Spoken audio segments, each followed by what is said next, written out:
Meus irmãos, quero saudá-los na paz do Senhor. É com muita alegria que nós recebemos uma vez mais o pastor Jean Max, estará ministrando o tema Discipulado e Integração. Pastor Jean Max é major do Exército, pastor no Rio de Janeiro, e para nós é uma alegria muito grande recebê-lo. Quantos querem recebê-lo? Vamos colocar de pé. Diga comigo: seja bem-vindo em nome de Jesus. Pastor, toda a liberdade. Então é do meu time. A paz do Senhor, meus irmãos. Que alegria estar de volta a essa casa, nesse momento tão peculiar, né? Que o mundo vive hoje em dia, e que a gente não esperava que acontecesse tão cedo. Acabou nos pegando aí de surpresa, mas que por bondade e misericórdia de Deus, a igreja tem sabido agir e atuar nesse momento. Fico feliz de poder estar com os irmãos, de rever o querido amigo pastor Júnior Calais. Deus abençoe, pastor. Pastor Raimundo, Deus abençoe sua vida. Eu vi que o pastor Wallace não quis engordar na pandemia, né? Ele disse que foi 50 gramas que ele engordou na pandemia. Na pandemia, eu criei um negócio chamado barriga. Eu não sabia o que era, agora eu sei. Pesa, um negócio que pesa, né? Foram 6 quilos na pandemia, mas graças a Deus eu já me livrei de 2. Os irmãos me ajudem em oração aí, para ver se eu consigo me livrar do restante. Queridos, antes da gente dar início, eu quero transmitir aos irmãos um abraço da nossa igreja. Como eu disse aqui da vez passada, eu tinha acabado de assumir a presidência da Assembleia de Deus lá em São Cristóvão, no Rio de Janeiro. E Deus me fez uma surpresa. Quando eu pensei que a igreja ia começar a crescer, fechamos tudo. E foi uma dificuldade muito grande, porque é um templo grande, mas é uma membresia pequena. Mas por bondade de Deus, nesse período aí de março até agora, Jesus salvou mais de 50 pessoas para a glória do seu grande nome. E nós conseguimos levar as águas agora, nos últimos meses, 21 pessoas. Eu estou feliz com tudo que Deus tem feito naquele lugar, e trago do povo do Rio de Janeiro um abraço a essa querida igreja. Amém, irmãos? Também recebam aí o abraço da minha família, a irmã Misilene, minha esposa, os meus filhos. Eu agora tenho até genro. Não sei se eu já tinha dito isso aqui. Já tinha dito? Eu tenho genro, irmão. Infelizmente eu tenho genro. Mas é uma benção, é um moço de Deus, é um grande ajudador na obra. Mas levou minha filha de casa, tá? Casaram, já fizeram 2 anos de casados, graças a Deus. E eu estou com raiva dele porque ele não me deu um neto até agora, né? Eu falo que eu quero um neto, mas ele disse que eu não tenho cara de avô, aí está me enrolando. Mas eu trago da família inteira um abraço a cada um dos irmãos. Amém? Glória a Deus. Todo mundo de barriga cheia, né? Espero que não esteja tão cheia, mas nós vamos aqui caminhar na palavra de Deus. Eu gostaria que os irmãos, sentados como estão, abrissem as suas Bíblias no Evangelho que escreveu João, capítulo 15, verso 16. Está na apostila também, se você quiser acompanhar. E também no Salmo 128, verso 3. Em João vamos ler a parte A do versículo 16. E João capítulo 15, verso 16. Não me escolhestes vós a mim, mas eu vos escolhi a vós, e vos nomeei, para que vades, e o que, gente? E deis fruto, continue, e o vosso fruto permaneça. Glória a Deus. Salmo 128, verso 3, a parte B, diz assim: seus filhos serão como brotos de oliveiras ao redor de sua mesa. Glória a Jesus. Bom, com esses dois textos, nós conseguimos dar início ao tema que vamos tratar nessa tarde aqui. Vocês estão vendo na tela aí a propaganda de 2 livros que eu trouxe para apresentar aos irmãos. São de minha autoria: Cinzas do Altar, que alguns irmãos aqui já conhecem, já adquiriram. O irmão fez um sinal positivo ali.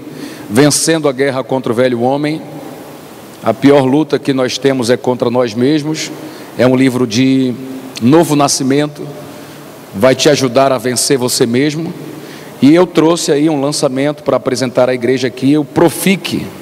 É uma sigla, Programa Filhos Queridos, que tem muito a ver com o que a gente vai tratar nessa tarde. É um trabalho de discipulado, fala sobre os rudimentos da nossa fé. E com esse programa você vai não só edificar a sua própria vida, como vai poder também trabalhar na edificação de outras pessoas. Uma liçãozinha por semana que você se disponha a compartilhar com alguém que seja novo na fé, ou que você queira ganhar para Jesus, vai fazer uma diferença muito grande na vida dessa pessoa. Esse material está lá na saída. O livro Cinzas do Altar é um investimento de R$30. O Profic é um investimento de 15, e os irmãos podem parcelar no cartão em até 2 vezes, sem juros, sem nenhum problema. Também podem fazer transferência pelo Pix, podem pagar por boleto. Então é muito simples aí. Se os irmãos tiverem interesse, estaremos aí à disposição dos irmãos. Na apostila, tá? Vai me acompanhando aí, ele vai colocar aqui na tela. Vai ficar melhor. Eu atualizei Vanilton, a tela aí. Me ajuda aqui na secretaria, porque a internet aqui está muito fraquinha, por favor.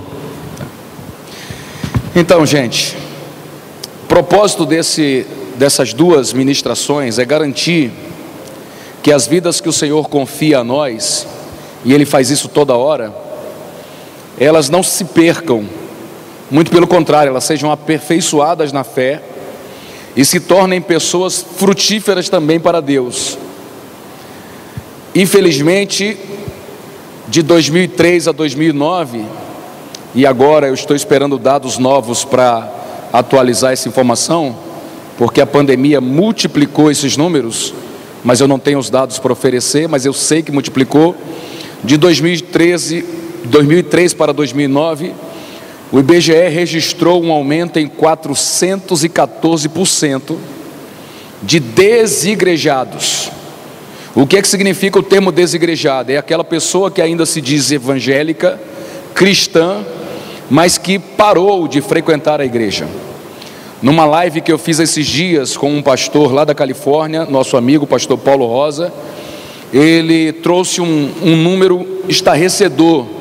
Ele disse que hoje nos Estados Unidos 95% da população cristã, eu falei 95% da população cristã, não frequenta mais a casa de Deus.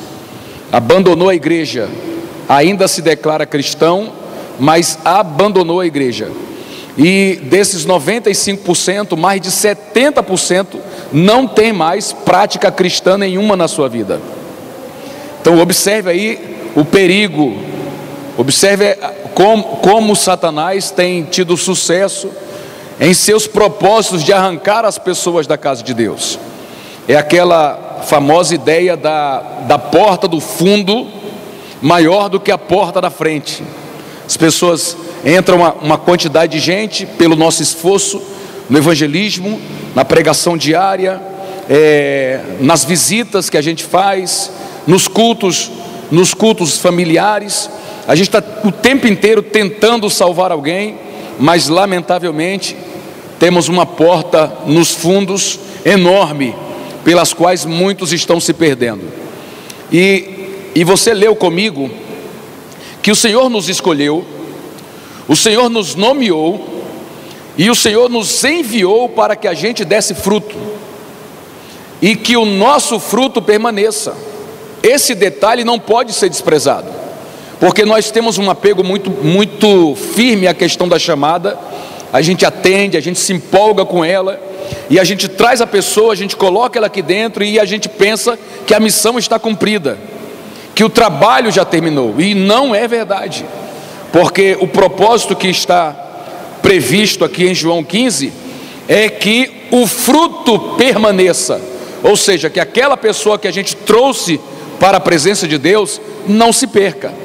Até porque os irmãos sabem que alguém que vivia uma vida debaixo da opressão do inimigo, de repente o inimigo é expulso da casa, ele se torna um servo de Deus, mas com o tempo a casa se torna vazia. O que é que a Bíblia diz? Que aquele espírito que foi expulso dela, rondando pelos bosques, chama outros 7 espíritos e volta a ocupar aquela casa. E a Bíblia diz que o último estágio dessa pessoa é pior do que o primeiro. É como quem diz assim: olha, era melhor nem ter trazido ela para a casa de Deus, porque olha o que aconteceu. É exatamente o quadro que o pastor Paulo Rosa descreveu sobre os Estados Unidos. 95% das pessoas hoje que se declaram cristãs não frequentam mais a casa de Deus, fazem anos que não põem o pé numa igreja, e desses 95, 70% não tem prática cristã nenhuma. Você não consegue reconhecer pelo seu comportamento, não consegue reconhecer pelas suas obras que eles são cristãos. Eles não possuem mais o caráter de um cristão, perderam. E a gente percebe aí na internet, principalmente, as pessoas promovendo o desigrejamento das pessoas, dizendo que o que importa é que elas sejam templo, e que não há importância no templo. Mas os números nos Estados Unidos dizem o contrário. Quem se desligou do templo, com o tempo parou de se relacionar com Deus também, e o seu caráter foi corrompido. Por quê? Porque a presença, a frequência na casa de Deus é saúde para os nossos ossos, é saúde para as nossas almas. E você nunca pode deixar morrer nos seus lábios aquele cântico que diz: alegrei-me quando me disseram, vamos à casa do Senhor. Amém, gente? Não pode deixar morrer isso aí. E na primeira ministração que teremos, atualizou? Na primeira ministração que teremos, que é sobre discipulado, bem como na segunda, tá certo agora. Tá certo. Ah, não tá, desculpa. É que eu tô vendo aqui, só não estava aparecendo lá, né?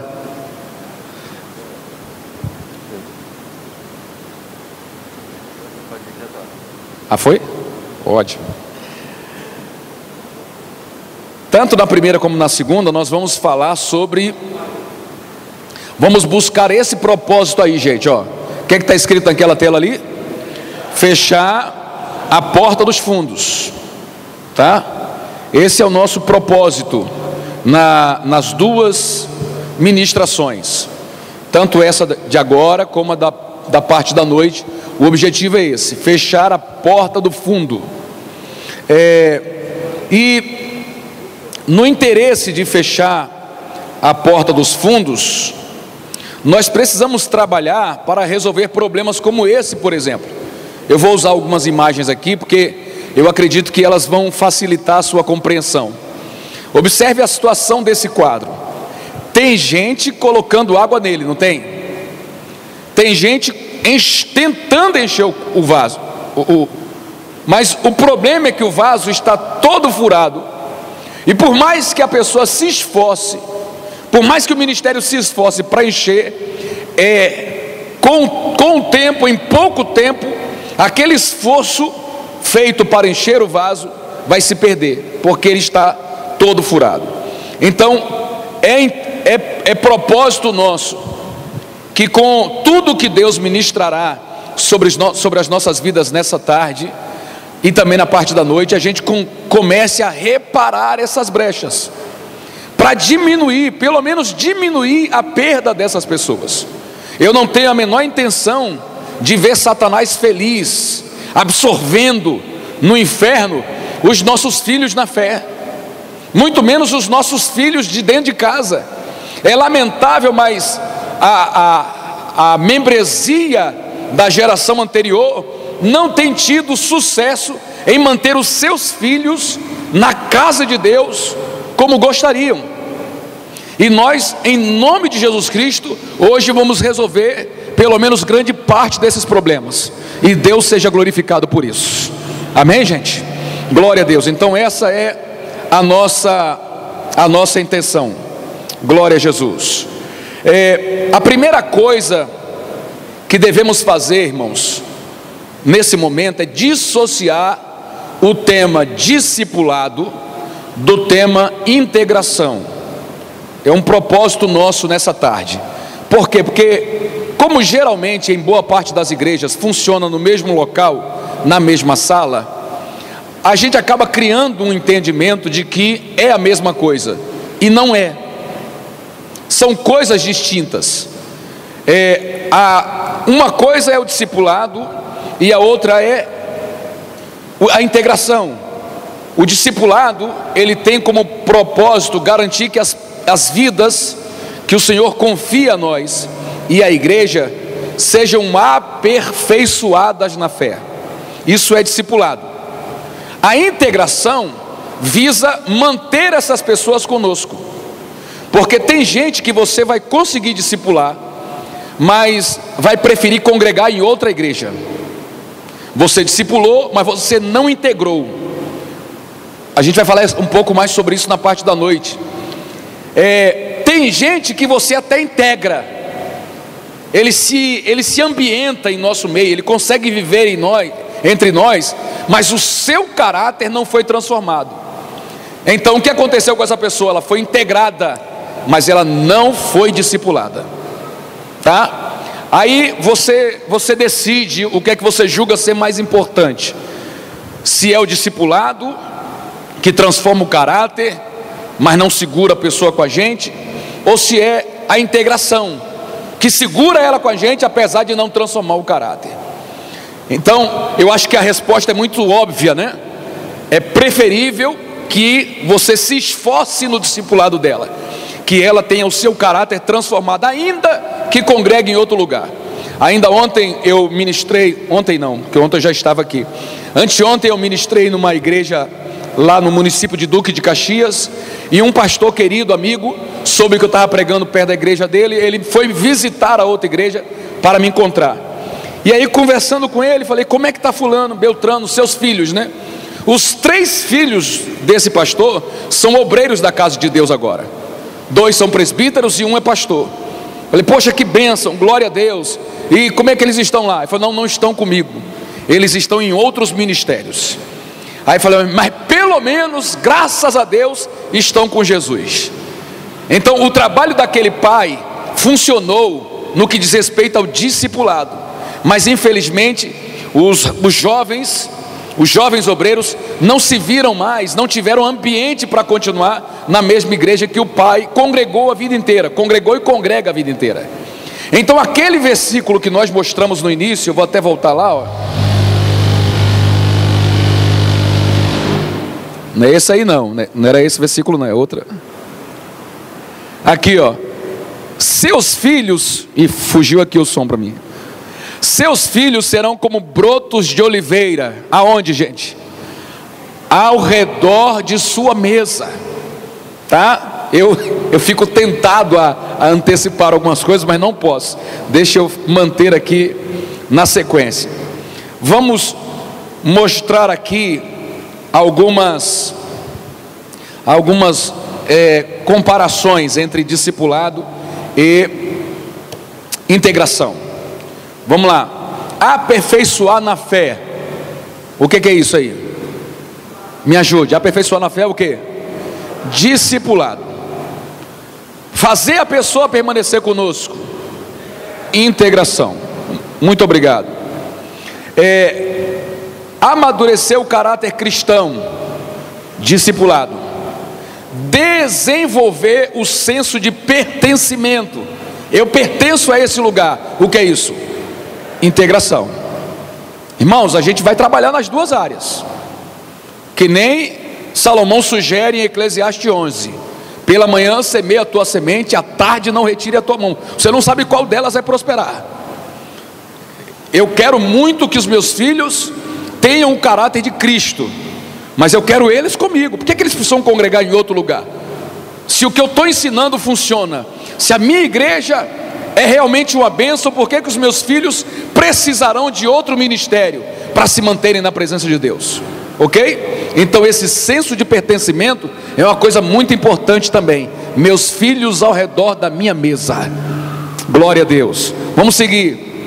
Discipular é fazer a pessoa, me ajude aí, desejar ser como Jesus. Em contrapartida, o que é integração? Fazer a pessoa se sentir uma com o grupo. Está na apostila aí. Se sentir parte do grupo. Isso é discipulado, é integração. Alguém bem discipulado vai dizer assim, ó: Deus me transformou, aleluia, através das pessoas deste lugar. A vida delas trabalhou a minha transformação. Uma pessoa bem integrada diz: esta é a minha casa. Oh glória, não saio daqui nunca mais. Quem gostaria que essas duas coisas se confirmassem nesse lugar? Diga glória a Deus. Ok, vamos lá. Eu estou marcando aqui as diferenças, tá, gente? Discipular é levar a pessoa a ser seguidora de Jesus, enquanto que integração é fazer a pessoa amar a igreja local. As duas coisas são muito importantes, ainda que concordo que o discipulado é mais importante, mas as duas são muito importantes. Em Mateus 23, versículo 15, a Bíblia diz: ai de vós, escribas e fariseus, hipócritas, pois que percorreis o mar e a terra para fazer um prosélito. É aquela intenção de encher o balde, não é? Percorre o mar e a terra, envia missionário, faz campanha evangelística, anuncia na rádio, faz programa de televisão. Vocês correm a terra e o mar para fazer um prosélito, e depois de o ter desfeito, o fazeis filho do inferno 2 vezes mais do que vós. Vocês se esforçaram para trazer para cá e não trabalharam na transformação deles. Jesus chamou esses homens de hipócritas. Por quê? Porque quem se esforça no evangelismo e não conclui o trabalho de discipulado, é esse nome que merece. Para que você trouxe a pessoa? Para jogar ela aqui dentro com os seus carrapichos, com as suas manias, com os seus maus hábitos, para não confrontar ela. Ah, mas está escrito lá, ó: vinde a mim, todos vós que estáis cansados e sobrecarregados, eu vos aliviarei. Tomai sobre vós o meu jugo e aprendei de mim, porque sou manso e humilde de coração. Então eu trouxe para cá, Deus que se vire para transformar. Não é assim. Aleluia. Esse é um papel que cabe a cada um de nós, discipular essas pessoas. Para quê? Para não encher a igreja de ímpio. Eu trouxe o ímpio, mas ele não pode permanecer ímpio. Ele tem que ser transformado para a glória do nome do Senhor nosso Deus. Você vai ver 2 frases agora, que estão aí, ó, no meio da página, que talvez seja difícil de aceitar, mas vá por mim, creia em mim, essas frases são reais. A nossa missão não é converter pessoas apenas, não é. A nossa missão é fazer discípulos. Aleluia. Converti, tá, converteu, virou um prosélito da nossa fé. E aí? Mas ele é discípulo de Cristo? Não, então você não fez o que eu queria. Imagine alguém que você dá a ele a seguinte tarefa: por favor, varra essa casa para mim. A pessoa pega a casa e começa a varrer, puxando as sujeiras do canto, e traz a sujeira toda para o meio. E quando chega no meio, ela diz assim: tá bom, já varri. Aí eu quero pelo menos uma resposta das minhas queridas irmãs. Foi feito o que foi pedido? Não, porque a sujeira ainda está lá. Mas eu varri. Varreu. varreu, mas não limpou. Então, quando eu apenas converto as pessoas, ou convenço, não sei qual é o melhor verbo, eu não concluí a minha missão.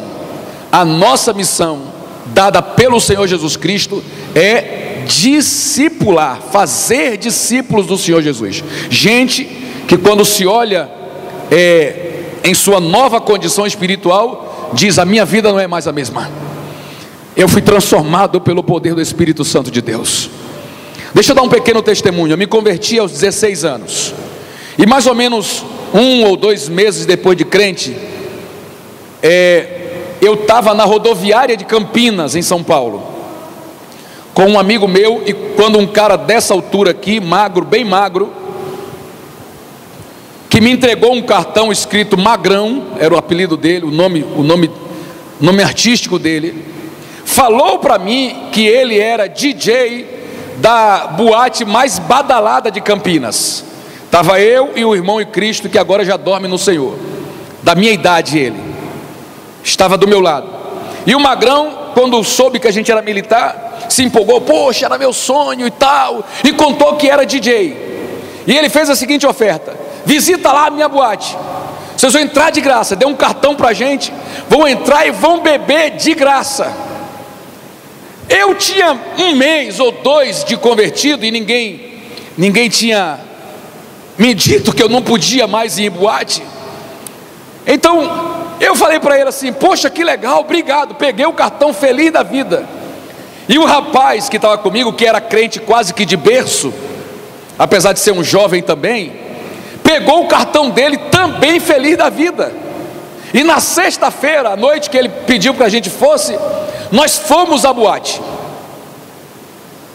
Fomos à boate, feliz, botei uma roupa bonita e fui para lá. Só que quando eu cheguei naquela boate, eu passei mal.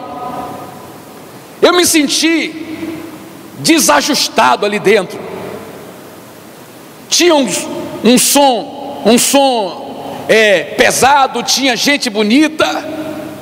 Eu podia beber à vontade, como eu fazia antes de me converter, mas alguma coisa em mim não permitia que eu ficasse naquele lugar. E eu olhei para o meu amigo e falei assim: cara, eu não quero ficar aqui, não estou achando legal. Ele falou: o que é que você está sentindo? Eu falei: não sei explicar, mas sei lá, não estou gostando daqui, mas a boate é bonita, está cheio de mulher aqui. Eu falei: eu sei, mas eu não sei lá. Aí ele caiu a ficha para ele. Ele disse assim: já sei o que é que está acontecendo. Eu falei: o que é? Aí ele falou: é Deus. Deus não nos quer nesse lugar. Oh glória. Eu falei: por que Deus não quer que a gente... Aqui não é um lugar para jovem.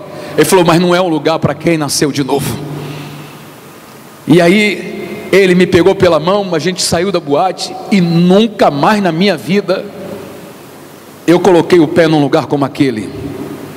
Por quê? Porque naquele 1 ou 2 meses que eu tinha de casa de Deus, um rapaz chamado Leonardo Pinheiro Rua, que tinha a mesma idade que eu, sentava comigo todo dia para ler a palavra e me explicar o que ele sabia. Sabe o que o Léo fez comigo? Me discipulou. Sabe o que discipulado fez comigo? Mostrou para mim, mesmo sem eu saber, que eu não pertencia mais a esse mundo, que eu agora era um servo de Deus de verdade, e o meu lugar era a casa de Deus. Aleluia. Então esse é o nosso propósito. Olha o que diz, vamos ler comigo Mateus 28, 19 e 20, a igreja inteira, bem bonito. Capricha aí, porque você está de máscara, né? Senão não vou te ouvir. 1, 2, 3.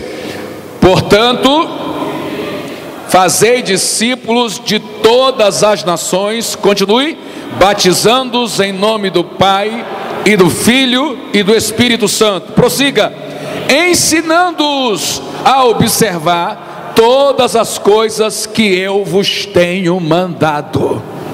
Oh glória.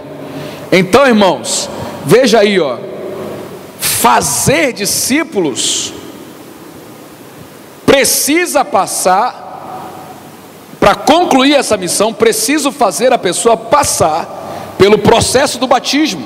Está no meio do caminho. E tudo isso é feito como? Através de quê? do ensino da palavra. Então, eu acho que é muito óbvio para mim e para você que o discipulado depende exclusivamente da prática do ensino.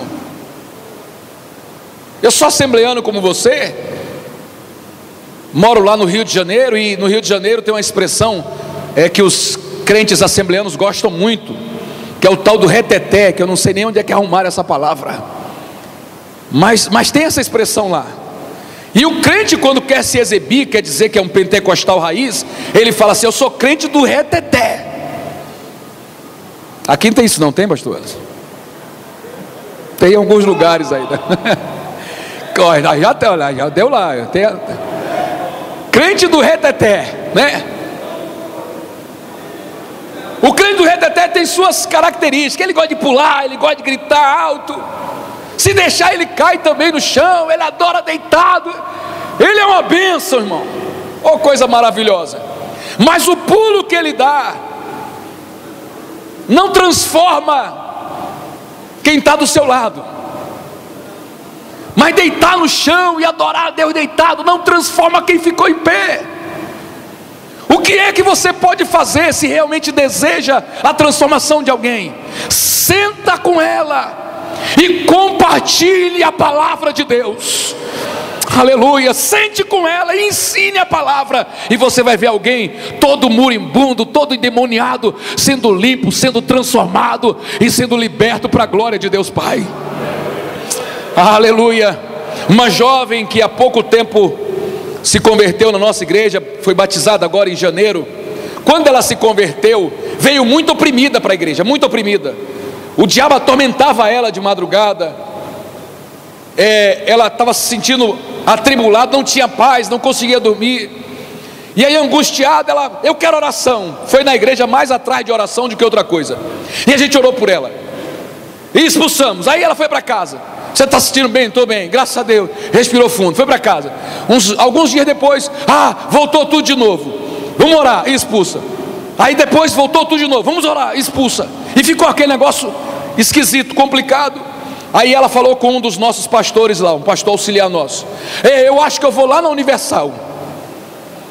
Aí, para um bom entendedor, um pingueleto, o que é que ela quis dizer para a gente? A oração de vocês não está resolvendo. Vou buscar um negócio mais forte. Vou passar lá no meio dos 318 pastores, né? Eu acho que é isso mesmo, né? 300. Foi essa a palavra que ela quis dizer por trás daquilo ali. E o pastor lá, o nosso pastor, entrou em contato comigo e falou: meu querido pastor, eu estou aflito porque fulano de tal falou, a gente tem que orar, a nossa oração está fraca. Eu falei: não é problema da nossa oração, marca uma conversa comigo aí.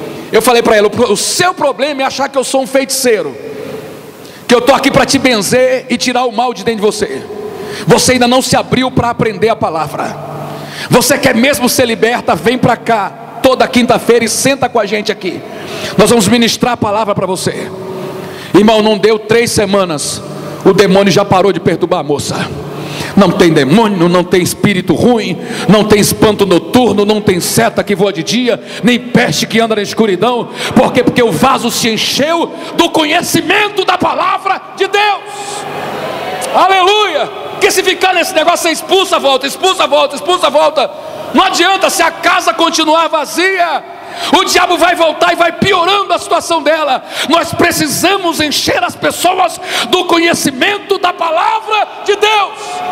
É isso que a gente precisa fazer, em nome de Jesus. É isso que a gente precisa fazer.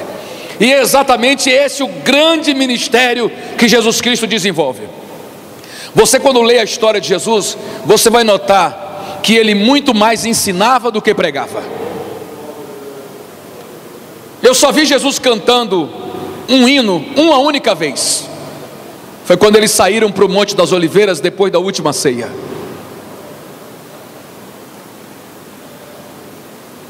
Eu vi Jesus evangelizando muitas vezes. Eu vi Jesus pregando algumas vezes. Mas o que eu mais vi Jesus fazendo foi sentar e ensinar. Porque um crente bem ensinado não cai nas mentiras de Satanás.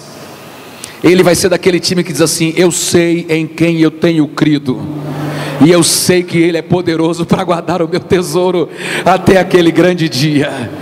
Amém, gente? Então eu quero olhar para Jesus nesse momento, para descobrir nele quais são as marcas de um discipulado eficaz, tá? Em João capítulo 1, verso 38 e 39, eu aprendo que o discipulado praticado por Jesus, ele era contínuo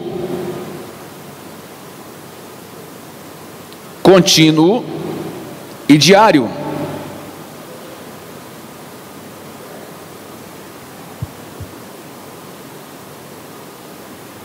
Infelizmente, irmãos, não dá para a gente discipular pessoas apenas na escola bíblica. Se inscreve na escola bíblica. Quantas vezes acontece a escola bíblica por ano? Uma única vez. Quando eu olho para Jesus discipulando, João capítulo 1, verso 38 e 39, observe o que aconteceu. Jesus voltando-se e vendo que eles o seguiam, esse eles aqui é Tiago e João, eles eram até aquele dia discípulos de João Batista, tá? E com o testemunho de João, eles foram atrás de Jesus. Jesus olhou para ele e perguntou assim: que buscais? E eles disseram, me ajude, qual foi a palavra? Rabi. O que significa a palavra rabi, gente? Mestre. O que é que o mestre faz? Me diga. Ensina. Oh glória. Então foi isso que eles viram em Jesus, foi isso que eles buscaram em Jesus: conhecimento, aprendizado, ensinamento. Rabi, que traduzido quer dizer mestre. Olha aí, ó, olha a percepção, olha o entendimento que eles têm sobre discipulado. Onde moras? Espera aí, ele podia dizer assim: onde é que fica a sua faculdade? Não podia dizer? Só que eles querem ser discipulados, gente. E quem quer ser discipulado, a pergunta não é onde fica a sua faculdade, onde é que o seminário funciona. Quem quer ser discipulado, a pergunta é: onde o Senhor mora? Aleluia. Está entendendo esse negócio? Aí Jesus olhou para ele e falou: vinde e vede. Olha aí, foram e viram onde morava e ficaram com ele aquele dia. E era já quase a hora 10ª, quase 4 horas da tarde. Que coisa maravilhosa. Então o discipulado, ele exige convívio diário e contínuo. E aí olhe para mim aqui. Eu preciso dar o meu braço a torcer para algumas igrejas novas que surgiram por aí, que pratica esse discipulado diário. Pratica, contínuo. Não espera a pessoa voltar. Olha, você aceitou Jesus? Mês que vem, vai ter, semana que vem, não espera. No dia seguinte já está na porta da pessoa. Já está na porta. Esse programa aqui, ó, Profic, programa Filhos Queridos, Deus me deu ele por causa de uma experiência frustrante que eu tive. A primeira igreja que eu pastoreei tinha apenas 29 pessoas. E essas 29 pessoas eram extremamente problemáticas. Uma contenda entre elas. E outra coisa, não gostavam de gente de fora. Não gostavam. Quando alguém chegava de fora, eles isolavam aquela pessoa. Era um negócio horrível. Brigavam entre si, mas não queria ninguém de fora. E a gente estava lutando ali com aquela igreja. E eu cheguei a ponto de dizer assim: Deus, acho que eu não presto para ser pastor, porque eu já estou aqui há 3 meses, ninguém aceitou Jesus. Eu vou na igreja dos outros, eu faço apelo, vem 20, vem 15. E aqui eu estou na minha igreja, pastoreando, pregando quase todo dia, e ninguém se converte. E eu fiz um propósito com Deus. Falei: Deus, se o Senhor não salvar alguém essa semana nessa igreja, eu vou procurar o pastor e vou entregar a congregação, porque eu já vi que eu não tenho chamado para ser pastor. Falei para Deus: eu vou continuar pregando como itinerante. E aí naquela semana, para a glória de Deus Pai, numa quarta-feira, uma irmãzinha maluca que tinha na igreja, eu não estou exagerando, ela era maluca, vivia caminhando suja pela rua, não falava coisa com coisa, mas todo dia de culto ela entrava na igreja, ela estava com a gente lá, não perdia um culto. essa moça, doidinha da cabeça, trouxe a prima dela para a igreja. Minha mulher dava banho nessa moça toda vez que ela chegava, levava para o banheiro, escovava ela toda, dava um banho nela. Então é por isso que ela não perdia culto também. Era o lugar que ela tomava banho. Mas ela trouxe a prima, e a prima foi porque ela saía fedida de casa e voltava cheirosa. Então ela foi na igreja, e para a glória de Deus Pai, porque Deus não queria que eu saísse entregasse a congregação, aquela moça aceitou Jesus como seu Salvador naquele dia. E foi um choro, a moça chorou muito, eu chorei também, foi uma empolgação tremenda. E eu chamei o líder dos jovens e falei assim: você vai se responsabilizar por ela, vai trazer ela aqui na aula de discipulado e integração. Vamos abrir a sala para começar a dar aula para ela. Era a primeira pessoa a ser discipulada. Aí pode deixar comigo. Eu falei: beleza. Quando foi domingo de manhã, cadê a moça? Não apareceu. Domingo de noite, cadê a moça? Não apareceu. Aí eu falei com ele: cadê aquela moça? Você entrou em contato com ela? Eu falei: ih, pastor, esqueci. Mas não se preocupe, essa semana eu falo com ela. Eu falei: mas já passou uma semana. Não, mas não se preocupa não, pastor, eu falo com ela. Eu falei: me dá o número dela de volta. Ih, pastor, mas está lá em casa, amanhã eu dou para o senhor. Aí na segunda-feira eu esqueci de ligar para ele, e ele esqueceu também de ligar para mim.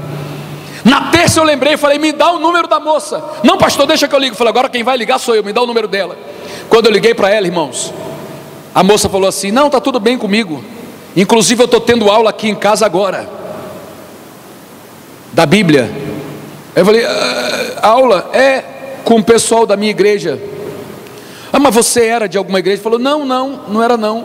Mas no sábado, ela aceitou Jesus quarta, né? Deus ainda deu uma chance a gente até sábado. No sábado de manhã, o pessoal dos TJs bateu aqui em casa. Aí eu perguntei: o que é que vocês querem? Aí falou: queremos falar de Deus. Aí ela disse: eu entreguei minha vida para Deus, Deus eu quero. Abriu a porta. Elas me deram aula no sábado e marcaram outra comigo para hoje, para terça. Inclusive, eu quero falar um negócio para o senhor, viu? Eles falaram aqui para mim que o pessoal da Assembleia se aproveita da emoção das pessoas para fazerem elas aceitarem Jesus antes da hora. Eu não devia ter aceitado Jesus, não. Agora eu estou estudando aqui, ainda me deu uma bronca. Eu falei: Jesus, eu fico 3, 4 meses pregando para ganhar uma alma, e a primeira que eu ganho, ainda perco para os testemunhos de Jeová. Fiquei frustrado. Aí Deus falou assim: e eu que sou culpado disso? Quem mandou vocês esperarem tanto tempo? Aquela moça que estava com sede de Deus, ela queria conhecer a Deus, mas a nossa igreja esperou mais de uma semana para ter o primeiro contato com ela. Deu toda a brecha que Satanás queria para pegar a pessoa de volta. É que nem você pegar um peixe e botar na beira da praia com um jacaré ali, ó, a 2 metros de distância. Antes de você piscar, o jacaré vai levar seu peixe embora, irmão. Vai levar a sua pesca. Então, pelo amor de Deus, não permita. Discipulado é convívio diário e contínuo. Aceitei Jesus hoje, pois hoje você já vai com ele para casa, já descobre onde ele mora, aleluia, já manda um zap para ele no dia seguinte, com uma palavra da parte de Deus, já faz uma oração, já grava uma oração no celular e manda para a pessoa. Não dê brecha, não deixe o jacaré levar seu peixe não. O sangue de Jesus tem poder. Todos os dias seja uma bênção para aquela pessoa, e ele vai descobrir que ser crente é a melhor coisa que ele resolveu ser em toda a sua vida. Vocês estão entendendo o que eu estou dizendo, gente? Amém? Glória a Deus. O que mais que eu descubro com Jesus? Lucas capítulo 21, verso 37. Abra sua Bíblia, por favor.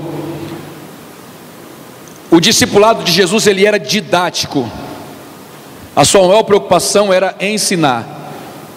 E Jesus passou a noite no monte, orando. Quando desceu, de dia, sabe o que ele foi fazer? Ensinar no templo. Era só o que ele fazia. Por quê? Porque o propósito dele é fazer a pessoa entender a palavra. Quem lembra da experiência do eunuco lá com Filipe. O eunuco estava de Bíblia aberta em cima do seu carro, lendo, mas não entendia.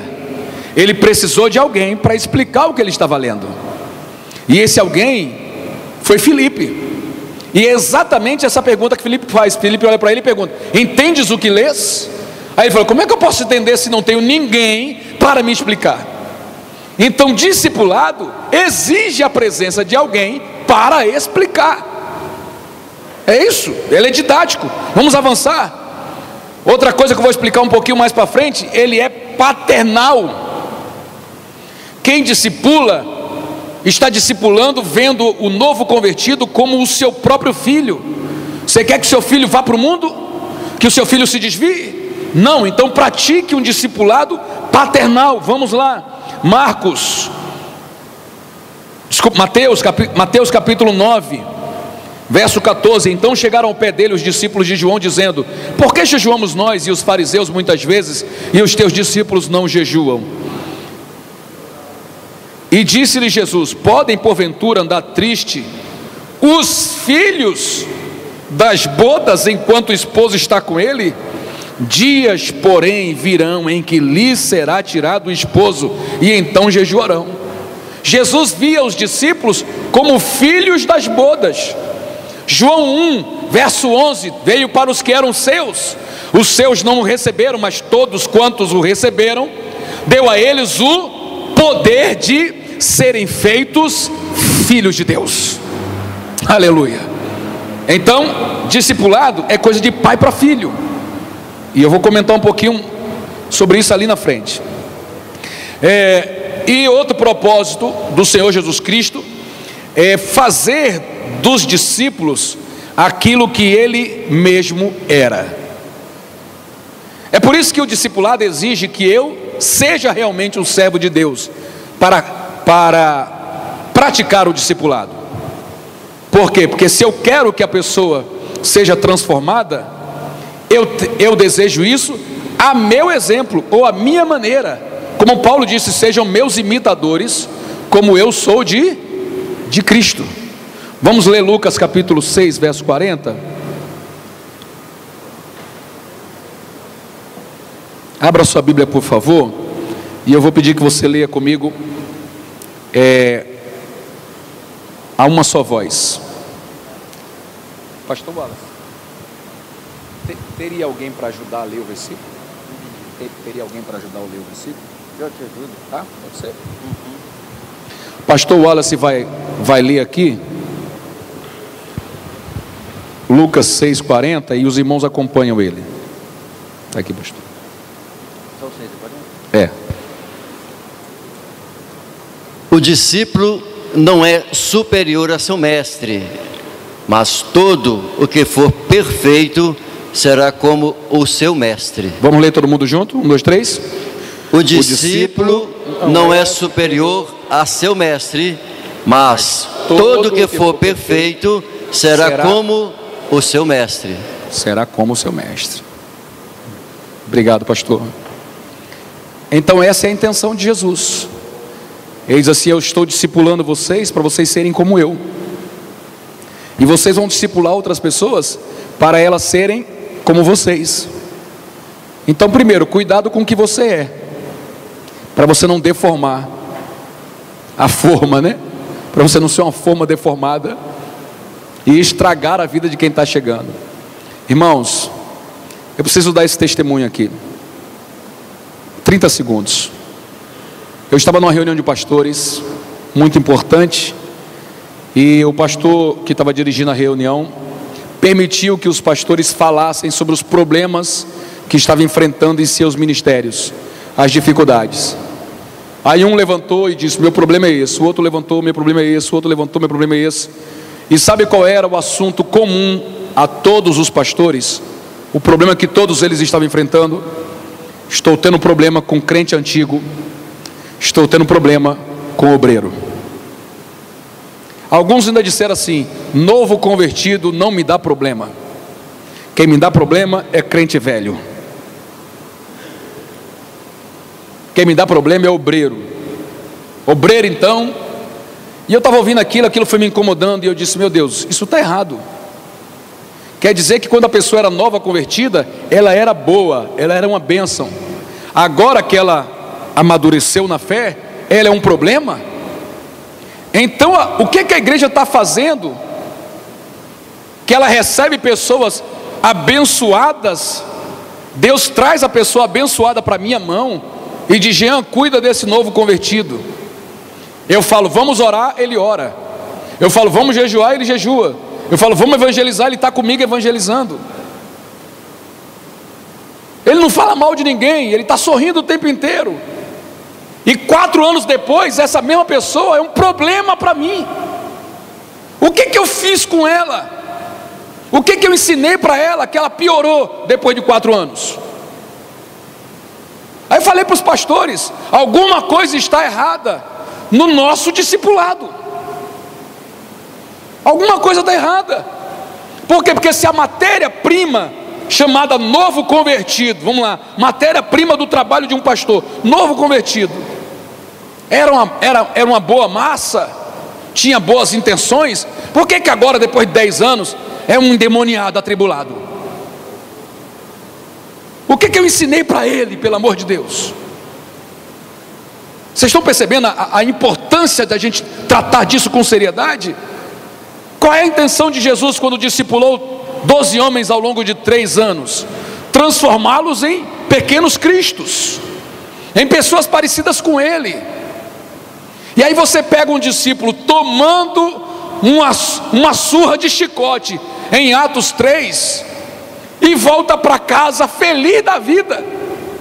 Por quê? Porque o mestre dele sofreu. Eu estou sofrendo igual meu mestre. Olha a alegria do discípulo: eu estou que nem ele. Aleluia. Estou sofrendo que nem ele sofreu, e glorificava a Deus, porque estava parecido com o seu Senhor. Então não, meu irmão, eu não aceito que o passar dos anos estrague a nossa vida espiritual. Eu não aceito que nem um pastor, um presbítero falou com um rapaz chamado Wellington. Eu já ia chamar ele pelo nome que ele tinha antes de aceitar Jesus. Ele era um dos chefes do tráfico no Rio de Janeiro. Ele aceitou Jesus e veio para a casa do Senhor. E um dia um presbítero olhou para ele e falou assim: o Wellington, na verdade falou o nome de guerra, né? Nome do mundo. Aí falou: quanto tempo você tem de crente? Ele falou: 2 meses, graças a Deus. Oh, meu pai. Aí o presbítero olhou para ele e falou: ah, por isso que você está tão alegre, você está no primeiro amor. Falou para ele: não dou 6 meses e esse sorriso sai da sua cara. O Wellington olhou para o presbítero e falou assim: presbítero, o irmão é um homem de Deus. Eu tenho um grande respeito pelo irmão, mas se um dia essa alegria que está no meu coração sumir, eu vou lá na frente outra vez e aceito Jesus de novo como meu Salvador. Aleluia. Oh, glória, irmão. Esse negócio de perder o primeiro amor não é bíblico. E quem perdeu, corre lá atrás e pega, encontra de volta, antes que Deus remova do seu lugar o seu castiçal. Você está entendendo isso? A vereda do justo é como a luz da aurora, ela tem que brilhar mais e mais até se tornar um dia perfeito. Aleluia. Vamos corrigir a forma, vamos sentar para ensinar, senão a gente vai estragar as pessoas que Deus está confiando às nossas mãos, em nome de Jesus. Olha só, de forma diária, contínua, como um pai que instrui o seu filho no caminho em que deve andar, Jesus ensinava tudo o que sabia sobre Deus Pai aos seus discípulos. Ensinava a ponto de quando Filipe perguntou para ele, pediu para que ele mostrasse o Pai, falei: Filipe, como assim? Você não viu ainda? Ainda não conhece o Pai? Quem vê a mim, vê o Pai. Eu não vim fazer minha vontade, eu vim fazer a vontade daquele que me enviou. Eu estou fazendo exatamente aquilo que ele me instruiu, e quero que você faça a mesma coisa. Discipulado é esse rio que corre e vai levando as águas para os andares de baixo. É uma coisa poderosa de Deus que vai transformando gerações inteiras. Louvado seja o nome de Jesus. A gente tem hoje internet, tem Bíblia impressa, tem Bíblia no celular. a gente tem vídeo para transmitir. Você pode fazer uma live, pode chamar a pessoa no Zoom para ministrar aula para ela. Eu tenho uma irmã lá na nossa igreja que é mineira. Ela é de Pontes Altas, eu acho, Ponte Nova, é de Ponte Nova, e a irmã dela em Ponte Nova estava desviada, e através de um culto online, no meio da pandemia, com a igreja fechada, a irmã dela se reconciliou com Jesus. Aí disse assim: como é que eu faço? Aí a Débora perguntou: pastor, tem como a gente discipular a minha irmã daqui do Rio, ela lá em Minas Gerais? Eu falei: ela pode entrar no Zoom para acompanhar a gente? Pode. Abrimos o Zoom e demos 14 aulas seguidas a essa irmã. Fiz gabinete pela internet, gente. Ela contando as dificuldades, a gente orando por ela, quase que diariamente. Aí a mulher pegou um ônibus, foi lá no Rio de Janeiro para se batizar, descer as águas. Está transformada, está salvando a família inteira. Por quê? Porque isso é o poder que o discipulado promove. Hoje em dia a gente tem tudo na mão para fazer uma grande obra para Deus. Se funcionava quando só se tinha a tradição oral, só tinha a tradição oral, um pai falava para o filho, que falava para o neto, que falava para o bisneto, era a tradição, e funcionava. Por que hoje, com tudo que a gente tem na mão, não vai funcionar? Deixa eu dizer um negócio: vai funcionar sim. Em nome de Jesus, vai funcionar sim. Deus fará uma grande obra através das nossas mãos. Quem toma posse dessa palavra, por favor, glorifique o nome de Jesus. Ele vai fazer uma grande obra através das nossas mãos, irmãos, em nome de Jesus. Oh glória, oh glória, oh glória. Você tem na tela aí, ó, Efésios 5, 1 a 2, eu já citei esse texto. 1 de Tessalonicenses capítulo 2, verso 14: porque vós, irmãos, haveis sido feitos imitadores das igrejas de Deus. Isso é se tornar um discípulo. Vamos lá, discipulado paternal. Eu quero chamar a atenção dos irmãos para esse alerta que está aí, ó.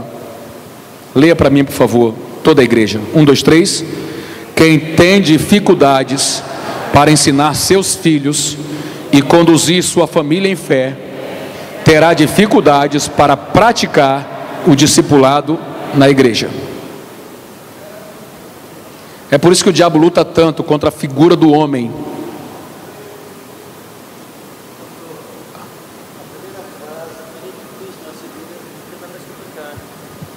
Qual a página, pastor? Me ajude.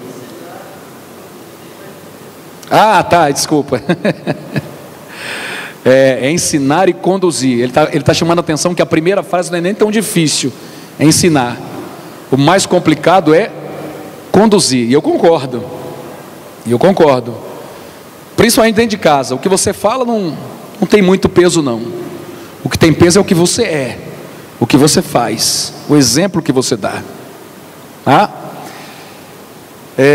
Então é esse nível de discipulado que Deus quer ver entre nós. Entenda que é por causa disso que Satanás ataca tanto a figura do homem. A gente está aí preocupado com o que a política mundial quer fazer com as crianças, não está? Aí você diz assim: as crianças são alvo de Satanás. Elas também são alvo. Mas o verdadeiro alvo de Satanás é a figura do homem. É a paternidade. Por quê? Porque uma paternidade bem aplicada dentro de casa, o diabo não tem chance nenhuma lá fora contra os nossos filhos.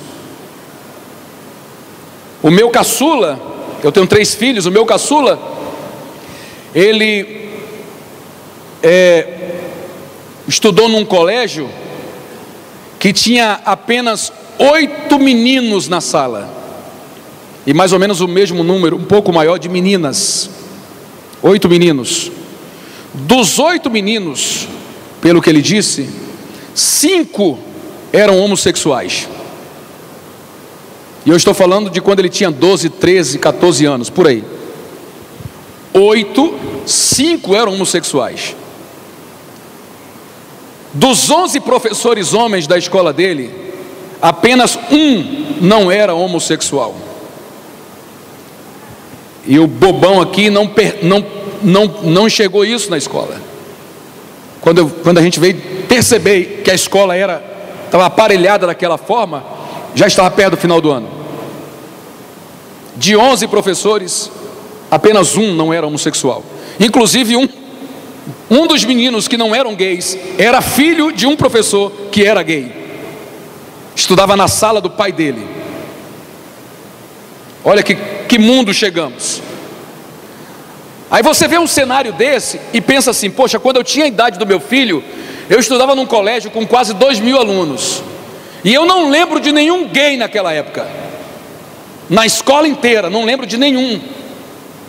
E hoje, 30 anos depois, numa sala com 8 crianças, 5 crianças adolescentes já se declaram homossexuais. Como é que pode isso? Onde, quando permitimos que isso acontecesse? Simples, quando o homem parou de ter valor. Quando o homem parou de ter valor. E a nossa nação então sofre muito com isso, porque até no mundo católico não tem um padroeiro, por exemplo. O Brasil tem uma padroeira, o nome está até errado, né? Não era para ser padroeira, porque padre é de pai. E a santa lá é uma mulher, uma figura feminina. Olha a bagunça que se constrói no consciente coletivo de uma nação. Tá percebendo que o diabo não começou agora esse negócio? Eu lembro quando era criança, o camarada riscava uma linha no chão assim, ó.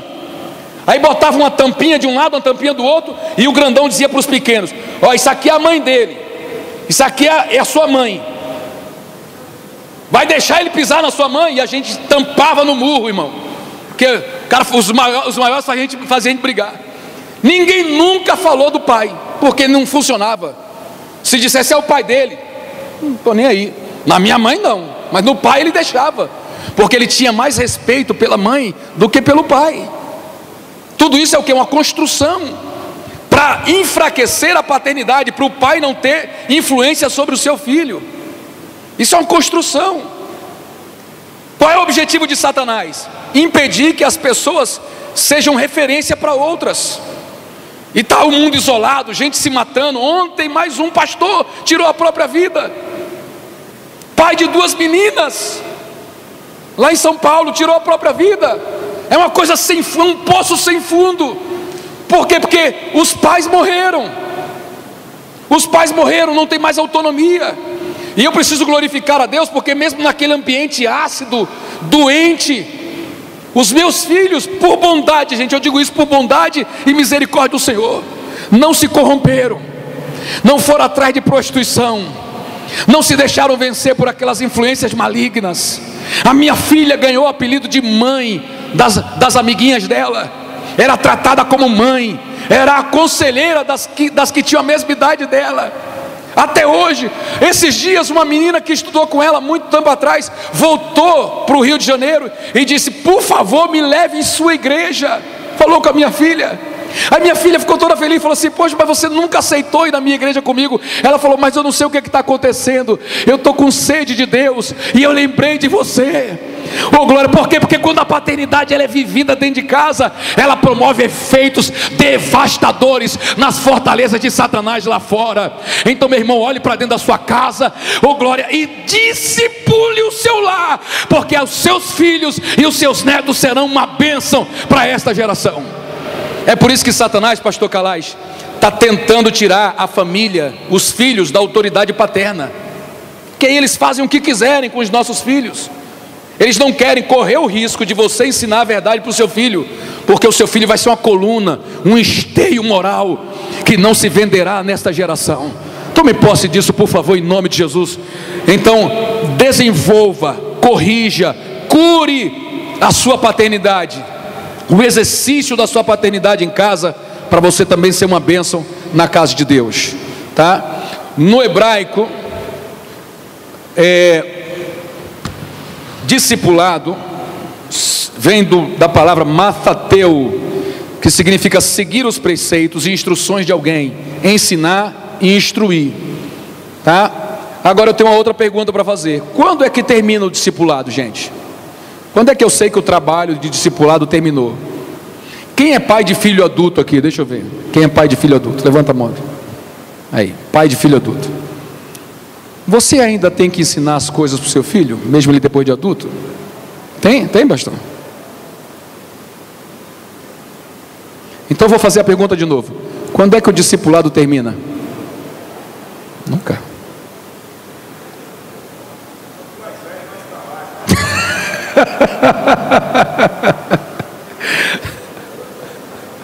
O pastor falando aquilo que os outros pastores falaram, tá vendo? Quanto mais velho, mais trabalho.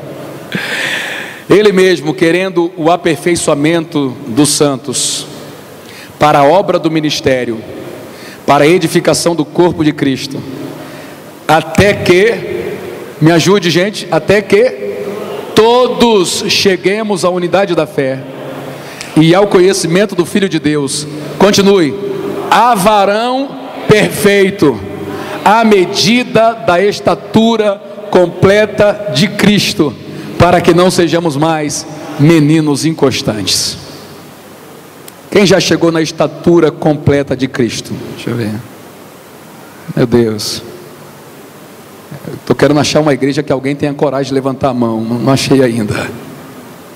Isso significa que todos nós ainda estamos sendo discipulados. Todos nós. O escritor aos Hebreus faz uma queixa em sua carta, no capítulo 5, onde ele diz assim, ó: a esta altura já deveriam ensinar outras pessoas. Eu acabei de dizer a você que o discipulado não termina. Eu acabei de dizer a você que eu ainda estou sendo discipulado. Estou há 30 anos na igreja, mas ainda estou sendo discipulado, né? Quem está sendo discipulado também aqui, gente? Olha aí, estamos sendo discipulados. Isso aqui é um grande discipulado. Estamos nos aperfeiçoando na fé, tá? O problema é que algumas pessoas pensam que só podem começar a ensinar quando forem perfeitas. E isso não é verdade. Eu já ensinei muitas coisas aos meus filhos que, à medida que eu ensinava, eu acabei aprendendo. Aliás, a gente aprende mais quando está ensinando do que quando está estudando. Sim ou não? Quem é professor de escola dominical aqui sabe que é verdade o que eu estou dizendo. Você se desenvolveu muito mais no conhecimento bíblico quando começou a dar aula do que quando era só um aluno. Tá? Olha o que ele está dizendo. A esta altura já deveriam ensinar outras pessoas, e no entanto precisam que alguém lhes ensine novamente os conceitos mais básicos da palavra de Deus, porque a falta da prática acaba fazendo com que o que eu sei se perca. Não foi o que Jesus falou para aqueles homens para quem ele confiou os talentos? Ele diz: a quem tem, mais lhe será dado, mas quem não tem, quem não granjeou, até o que tem vai ser tomado. É por isso que você pega um crente que no início da fé era uma bênção, e hoje ele é um atribulado, porque ele não praticou, ele não pôs em andamento o seu chamado, a sua vocação, ele não ensinou outras pessoas, e ele acabou perdendo até o que ele tinha. Está entendendo? Pelo que, deixando os rudimentos da doutrina de Cristo, leia para mim a última frase: prossigamos, vamos lá gente, coragem, prossigamos até a perfeição. Esse é o desafio, tá? Cada culto é uma aula de discipulado, por isso você não pode perder reunião. Eu sou de uma época que os pastores ensinavam que quem perde culto peca, e eu não consigo pensar diferente. Esses dias eu estava lá na igreja e chegou um casal de Curitiba, passando férias no Rio de Janeiro. O camarada pegou 10 dias de férias do trabalho e foi passear no Rio de Janeiro. Legal. Quinta-feira de noite, ele estava lá na minha igreja. Aí eu falei: você está de férias, varão? Está fazendo o que aqui? Ah, eu soube que tinha culto, eu vim. Domingo de noite, ele estava lá na minha igreja. Aí eu até fiz brincadeira com ele: gente, está de férias, não aguenta ficar fora da casa de Deus. Aí ele falou: ah, pastor, domingo não dá, eu tenho que estar na casa do meu Senhor. Isso é ser um cristão. Mas as férias, manda ele aproveitar, aproveita, mas Não tem igreja lá naquela cidade? A igreja está matando você? A igreja está te prejudicando? Não é uma bênção para a sua vida? Então aproveita, cada culto é uma aula de discipulado. Oh glória, para os mais novos e também para os antigos, os mais antigos. Vamos lá.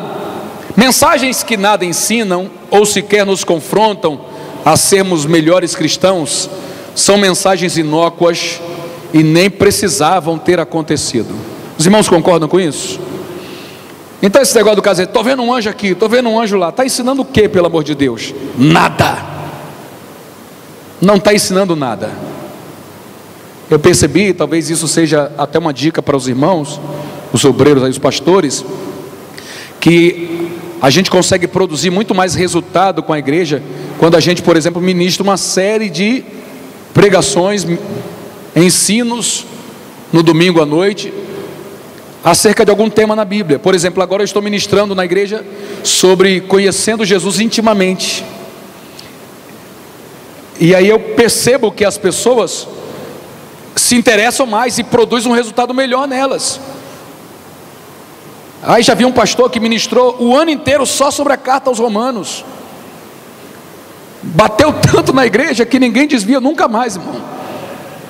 Um ano inteiro só sobre Romanos, não tem como desviar o crente. Pronto, a igreja é expert em Romanos. Olha o que está escrito aí, leia comigo, 2 Timóteo 2,12. E o que de mim, entre muitas testemunhas ouviste, confia-o a homens fiéis, que sejam idôneos para também ensinarem os outros. Timóteo, você aprendeu comigo? Chame aí uns homens e ensine o que eu lhe ensinei para eles, para que eles ensinem o que você ensinar para outros. Está percebendo o fluxo, as águas que correm? Eu te ensinei, ensine para outros, para ensinarem a outros. E sabe por que nós somos crentes hoje, agora, em pleno ano 2021? Porque essa ordem foi obedecida. E de alguma forma esse conhecimento que estava em Paulo chegou em mim, oh glória, chegou em você, nos alcançou. Nós não podemos quebrar essas correntes, nós não podemos quebrar. A gente tem que dar sequência a esse fluxo, para a glória de Deus Pai, em nome de Jesus. Olha só, a regra de ouro do discipulado é essa aí, ó. Quem sabe muito ensina para quem sabe pouco. E quem sabe pouco faz o quê? Ensina para quem não sabe nada. É isso. Então eu já cansei de enviar novos convertidos para dar aula para novos convertidos, só porque eles tinham 2, 3 meses a mais do que o outro. Pastor, é um perigo, vai que ele ensina uma bobagem. Não tem problema. Se ele ensinar uma bobagem lá, quando aquilo chegar a mim, a gente corrige. Esses dias agora uma irmã falou assim: pastor, eu estou dando aula para fulana, e ela me fez uma pergunta que eu não sei se eu respondi direito. Qual foi a pergunta? Foi essa. Aí eu falei, a resposta é essa. Falou, ai, graças a Deus. Foi o que eu disse para ela. Já estava com medo, mas eu falei para ela, pastor, que eu ia consultar com o senhor, para saber se eu tinha dado a resposta certa. Quem sabe muito, ensina para quem sabe pouco. Quem sabe pouco, ensina para quem não sabe nada. E o fluxo vai correndo, e a glória de Deus vai sendo estabelecida na terra. O meu desafio aqui para os irmãos é que a gente estabeleça uma nova mentalidade, na qual todos somos discípulos. Repita: todos somos discípulos. Meus irmãos, cheguei no meu horário ali, vocês me aguentam mais 5 minutos? Amém? Pode ser? Todos somos discípulos. Mas é porque também tem aquele crédito do início, né, pastor?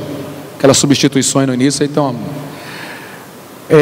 todos somos discípulos, mas também, me ajude, todos somos discipuladores. Não importa em que nível de fé você está, você já tem alguma coisa para ensinar para alguém. Pastor, eu não aprendi nada na Bíblia até hoje. Você é nova criatura, você aceitou Jesus. Você pode ensinar a pessoa pelo menos a sua história. Pelo menos a sua história você já pode usar para ensinar alguém, para dizer o que Jesus fez na sua vida, tá? Eu aceitei Jesus e e li o Novo Testamento em menos de um mês. Eu era viciado em leitura, troquei as leituras, todas as leituras que eu tinha, pela leitura da Palavra de Deus.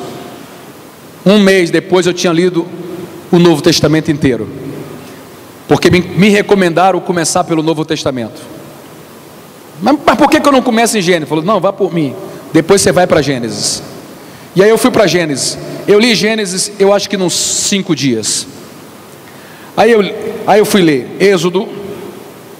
Aí quando eu cheguei no abençoado livro de Levítico, eu não entendia nada do que eu estava lendo. Tantos côvados para cá, tantos côvados para lá, e no ciclo de não sei quanto, e a farinha de não sei o que. E eu fiquei atribulado, eu queria entender, eu não aceitava passar de uma página para outra sem entender aquilo. E aí eu orei a Deus, falei, Deus, eu preciso de alguém para me explicar isso. E aí, de repente, chegou dentro do quartel, eu era interno no quartel em Campinas. Chegou dentro do quartel um livro escrito assim, a capa era A Casa de Ouro, explicando tudo sobre o altar, tudo sobre o tabernáculo, tudo sobre Levítico, ponto a ponto, com todas as referências. Eu parei ali, acho que uns 2 meses, me deleitando naquele livrinho que me explicava tudo o que eu não tinha entendido. Até hoje eu não sei quem mandou para mim aquele livro. Chegou com o meu nome para dentro do quartel. Deus mandou alguém me entregar. Quando eu acabei de ler o livro, eu falei com o líder do grupinho de oração que nós tínhamos. Eu falei, Edson, eu queria ensinar, dar um curso sobre o tabernáculo. Aí ele olhou para mim assim, tabernáculo? Falei, Aí falei para ele, eu ganhei esse livro, cara, é maravilhoso, as pessoas precisam aprender o que está aqui. Aí ele falou assim, olha, eu não sei se as pessoas vão querer não, mas a gente pode fazer na quarta-feira. E reservamos uma sala de aula, e toda quarta-feira eu ia dar aula lá para 7, 8 rapazes da minha idade. O que eu tinha acabado de aprender, eu já estava ensinando.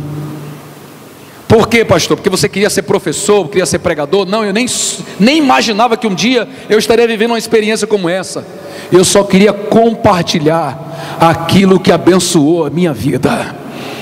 Quem já foi abençoado pela palavra de Deus?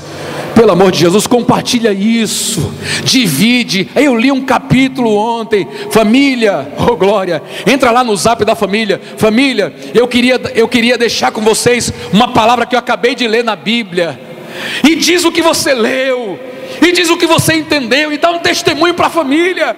Daqui a pouco sua família inteira vai estar salva, liberta, porque esse poder não pode ser barrado. Compartilha. Discipulado é papel de todos, mas deve ser praticado preferencialmente em pequenos grupos. Por quê? Porque assim na multidão, se alguém não entender, não tem como me questionar para explicar. Mas você ali, dentro de casa, com a família, com o vizinho, você consegue tirar a dúvida da pessoa, ir mais a fundo. A gente continua a semana que vem, vamos entender bem esse negócio aqui. E isso tudo por causa do seu aspecto pessoal e continuado. Lembra que a gente falou que requer convivência, continuidade? Então por causa disso não dá para a gente marcar para discipular só no templo. Estamos perdendo porque temos o dia do discipulado na igreja. Eu tenho lá na minha igreja também, mas é pouco. Ainda mais numa cidade como o Rio de Janeiro, por exemplo, que tem gente que trabalha no aeroporto, trabalha 7 dias e folga 1. Ou seja, ele trabalhou de segunda a domingo, folgou segunda. Na outra semana ele vai folgar na terça, na outra quarta. Se eu disser que ele só pode ter aula de discipulado na quinta-feira, ele vai aparecer na igreja a cada 7 semanas. É pouco demais para quem tem que enfrentar o diabo, uma família que se opõe à decisão que ele tomou. Então eu preciso levar essa estrutura, esse conhecimento ao dia a dia dele. Uma irmã que aceitou Jesus numa condição dessa, que folgava depois de 7 dias, eu perguntei para ela, qual é o horário que você está em casa? Ela disse, eu estou em casa até 2 da tarde. Eu falei, posso mandar 2 irmãs para te dar a aula na sua casa lá? Ela disse, pode. Que horas? Ela falou assim, manda umas 10 horas. Então 10 horas da manhã as irmãs estavam na casa dela. E sabe o que a irmã que foi na casa dela falou para mim? Pastor, quando o senhor me mandou dar aula na casa dos novos convertidos, eu nasci de novo. Oh glória! Eu pensei que eu era estéril, eu pensei que eu não prestava para nada na igreja. Mas quando eu vou dar aula, sabe o que eu descobri, pastor? Eu conheço alguma coisa da palavra. Não sou assim como o senhor, né, pastor? A irmã humilde, né? O senhor sabe mais do que a gente. Mas olha, pastor, tudo que ela me perguntou, Deus me deu a resposta. Oh, glória! E aí no dia do batismo eu falei: vem cá tirar foto com ela, é sua filha na fé. Ela fez a foto, me entregou a nova convertida, a gente levou as águas e batizamos. Por quê? Porque essa continuidade é fundamental. Oh glória, deixa Deus te usar na terra. Será que o Espírito Santo está conseguindo convencer você nessa tarde? Deixa Deus te usar na terra, não espera, não marca para vir para cá não. Vai na casa dele e enche a casa dele com a graça de Deus. Faz que nem está escrito em Lucas capítulo 10. Chegando naquela casa, erga a mão sobre ela e diga: paz seja sobre esta casa. O reino de Deus é chegado a este lugar. Oh glória, se houver a paz naquela casa, a paz ficará, senão ela volta com você. Mas atenda essa estratégia de Jesus e seja uma bênção. O meu antigo pastor, o querido pastor Eliseu Menezes, foi meu pastor até o ano retrasado. Ele dizia o seguinte: cada pastor só consegue cuidar de 100 ovelhas. Só 100, passou de 100 ele já não sabe o nome das pessoas. Qual o nome daquela irmã? Já não sabe, já não consegue guardar nem o nome das pessoas.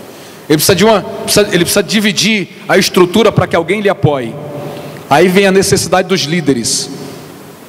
Mas cada líder só consegue formar apenas 12 novos líderes. Passou disso aí, ele já não consegue mais formar as pessoas. Por isso que ele precisa se dedicar a um número pequeno, senão ele não tem como atender. E eu concordo com essa palavra. Atos 5:42, todos os dias no templo e nas casas não cessavam de ensinar e de anunciar a Jesus Cristo. Onde é que eles ensinavam e anunciavam Jesus? Pelo texto, me fala. No templo, né? Está no singular ou no plural? No singular, né? No templo e aonde mais? E nas casas. Gente, nós somos assembleanos. O que a gente mais fez nesses 100 anos de história foi levar o evangelho para dentro das casas das pessoas. A maioria das nossas igrejas nasceram na casa de alguém. Por que agora a gente vai parar de fazer isso?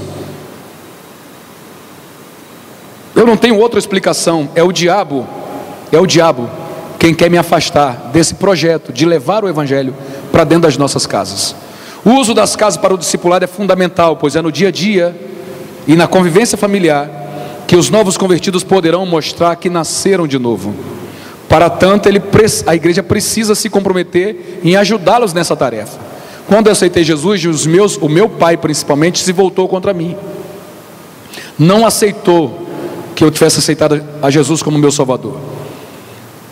E eu confesso aos irmãos que eu fiquei desamparado. Não tinha ninguém para ir na minha casa, para compartilhar com os meus pais, que eu não estava correndo perigo nenhum. Ninguém estava fazendo lavagem cerebral em mim. Muito pelo contrário, né? Estavam limpando a minha mente do que Deus não queria que existisse nela.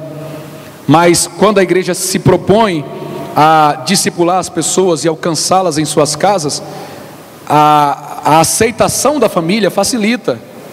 Já fui discipular pessoas em suas casas que o marido disse assim para a esposa: olha, eu estava preocupado desse negócio de você estar na igreja, mas eu já vi que os seus pastores aí são gente bacana, você pode ir tranquilo, eu te levo lá na igreja. Passou a dar carona para a mulher, para a glória de Deus Pai. Por quê? Porque a gente levou a palavra, ele viu que estamos apenas ensinando a palavra de Deus, tá? Então não pensem em discipular apenas no templo, porque senão você pode criar uma mentalidade para o novo na fé, de que a vida espiritual começa só na igreja, só quando o culto começa. E ele precisa entender que a vida espiritual é integral, funciona o tempo inteiro. Quanto mais pessoal discipulado, melhor será o seu resultado. Olha as imagens que eu vou passar agora aqui, ó. Jesus estava disponível para a multidão, mas ele treinava para enviar um grupo de apenas 70 homens. Ele treinou para ser apóstolo apenas 12 homens. Apenas 3 era do círculo íntimo dele para conhecer coisas mais profundas, e apenas 1 deitava a cabeça no seu ombro. É por isso que você lê o livro de João e você fica maravilhado. Você diz assim: por que Mateus Marcos e Lucas não disseram o que João diz. Quem é que disse que Deus amou o mundo de tal maneira que deu o seu Filho unigênito para que todo aquele que nele crê não pereça, mas tenha vida eterna? Quem disse isso? João, porque era o cara que encostava a cabeça no ombro de Jesus. Amém, gente? Glória ao nome do Senhor. O que eu acabei de dizer está nessa tela, tá? Eu quero só passar para os irmãos o que está no fechamento aí da nossa aula de agora. Quais os primeiros temas que devem ser transmitidos a um novo convertido? Guarde aí esse texto, ó. Cadê? Hebreus 6, verso 1 ao 3. Todos os temas básicos, na apostila, por favor, me acompanhe na apostila. Em Hebreus 6, do 1 ao 3, nós temos arrependimento, nós temos fé, nós temos batismo, imposição de mãos, ou seja, transferência de autoridade, ressurreição de Cristo e dos mortos e julgamento eterno. Meus irmãos, nenhum novo convertido pode ficar de fora, pode não ter o conhecimento disso. Eu lamento muito que hoje em algumas igrejas a pessoa se batiza, vira diácono, vira presbítero, alguns até viram pastor e não entendem nada sobre arrependimento. Nunca pregaram sobre arrependimento ou nunca se arrependeram dos seus pecados. Nunca. Nas primeiras lições, o novo convertido precisa ser confrontado sobre arrependimento, para não acontecer o que aconteceu em Araruama. O vice-presidente de uma igreja foi na delegacia para resolver o problema de um rapaz interno do centro de recuperação. Ele foi na delegacia muitas vezes levar rapazes que iam se internar, mas nesse dia, quando ele chegou lá, o policial era novo, não conhecia ele ainda. Aí quando ele se apresentou ao policial, disse: eu vim trazer um rapaz aqui, ele precisa dos documentos para a gente fazer a internação dele no centro de recuperação. O policial falou assim: seu nome? Ele falou: eu sou o pastor fulano de tal. Eu não perguntei o que o senhor é, eu perguntei o seu nome. Fulano de tal, seu nome completo, por favor. O pastor deu o nome completo, seu CPF. O cara abriu o computador, aí o pastor deu o nome, o CPF. Ele deu a volta no balcão, botou a arma na cintura do pastor e disse: o senhor está preso. 19 anos e 11 meses antes daquele dia, o pastor tinha cometido um crime, um homicídio, quando era ímpio, e estava sendo procurado pela justiça. Foi criado no interior de São Paulo, foi parar lá em Araruama, pastor, faltando um mês para prescrever o crime dele, porque homicídio no Brasil prescreve com 20 anos. Faltando um mês para prescrever, um jovem policial descobriu que ele estava devendo cadeia na polícia, e o vice-presidente de uma grande igreja foi preso em flagrante, tomou 24 anos de cadeia. Por que um pastor deixou passar 19 anos e 11 meses? Porque ele ou alguém deixou de ensiná-lo sobre arrependimento. Porque se tivesse ensinado sobre arrependimento, faria como muitos outros já fizeram, e eu testemunhei: pastor, estou entregando minha vida para Jesus, mas tem um problema, estou devendo cadeia na polícia. O que é que eu faço? Falou: você vai comigo lá na delegacia agora, e você vai se entregar. Já aconteceu de chegar na delegacia, o delegado pegar o processo deles e assim: pode ir embora. Você está na igreja mesmo? Falou: tô, pode ir embora. Eu falo com o juiz, depois eu mando o documento para a igreja. E liberou o cara da cadeia que ele ia tomar. A maioria foi para a penitenciária, a maioria desceu, foi preso.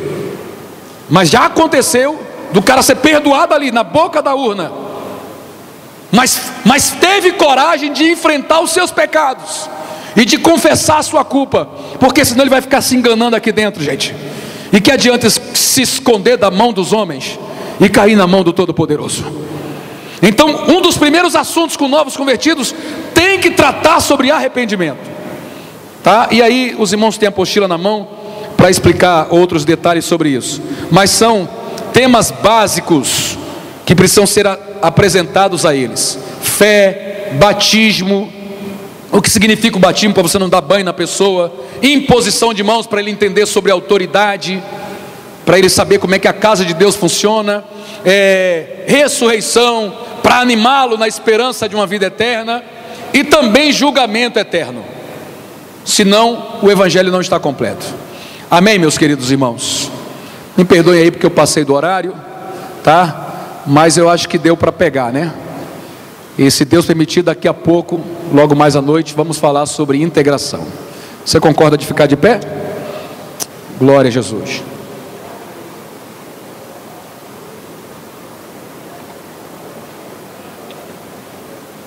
À noite eu não vou precisar traçar nenhuma diferença entre discipulado e integração. Então, não vamos correr o risco de passar do horário previsto. Pai, nós queremos glorificar o Teu grande nome.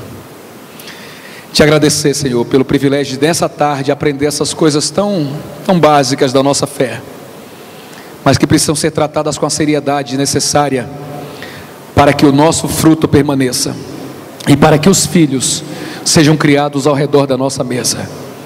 Nos ajuda, Senhor, a fechar a porta do fundo. Nos ajuda, meu Senhor, a sustentar os nossos filhos na fé, os nossos filhos queridos em Tua presença, para que eles nunca se afastem de Ti, para que nunca se percam no meio do caminho, e para que no dia do arrebatamento eles estejam prontos para serem chamados e entrarem no céu pelas portas. Nos dê a graça, meu Senhor, de cumprir essa missão com galhardia. Nos dê a graça, meu Senhor, de cumprir essa missão com perfeição, com excelência, e assim o Teu nome seja engrandecido e glorificado. Nós oramos, Pai amado, por estas coisas e Te agradecemos em nome de Jesus. Amém.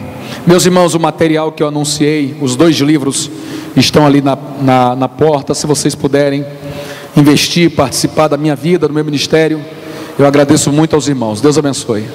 Chefe.